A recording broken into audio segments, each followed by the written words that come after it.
কপালে যেটা লেখা ছিল সেটার উপর দিয়ে তার কিছু করার নাই। খুব আশা ছিলাম যে একটা না হলেও ম্যাচ খেলবো, সো ওইখানে একটু কষ্ট লাগে আর কি। কপালের দোষ নাকি টিম কম্বিনেশন? গেল এক বছরে বাংলাদেশের অন্যতম সেরা বোলার বিশ্বকাপে একটা ম্যাচও খেলতে পারেননি, আক্ষেপ তো শরীফুল করতেই পারেন। না আসলেও আমি তো সব ম্যাচের জন্য রেডি ছিলাম।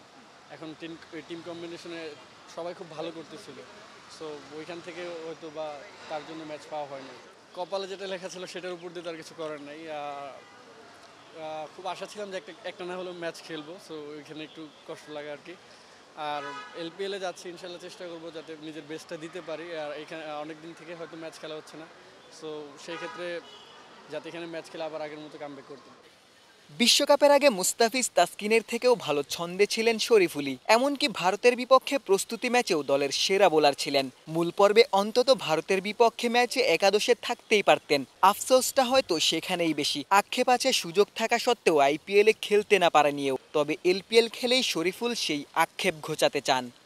আইপিএল খেলার আক্ষেপ কিছুটা হলো দূর হবে কিনা?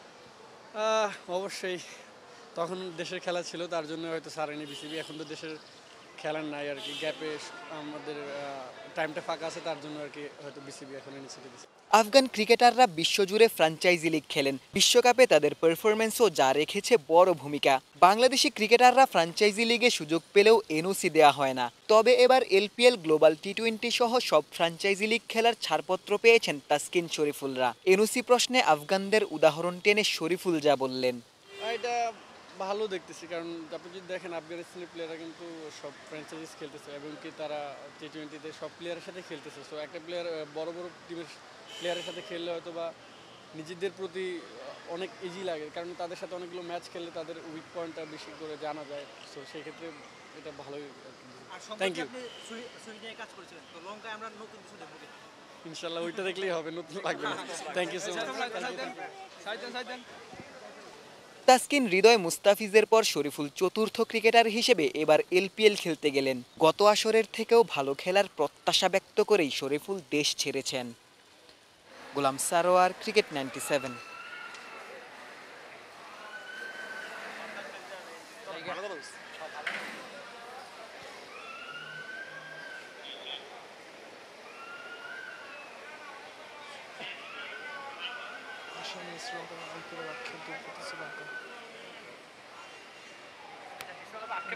হ্যাঁ হ্যাঁ, আশা ছিল একটা ম্যাচ খেলবো, কইছে কথা। তাহলে ওটাই ব্যস্ত হবো। আইপিএলের আক্ষেপ দূর করতে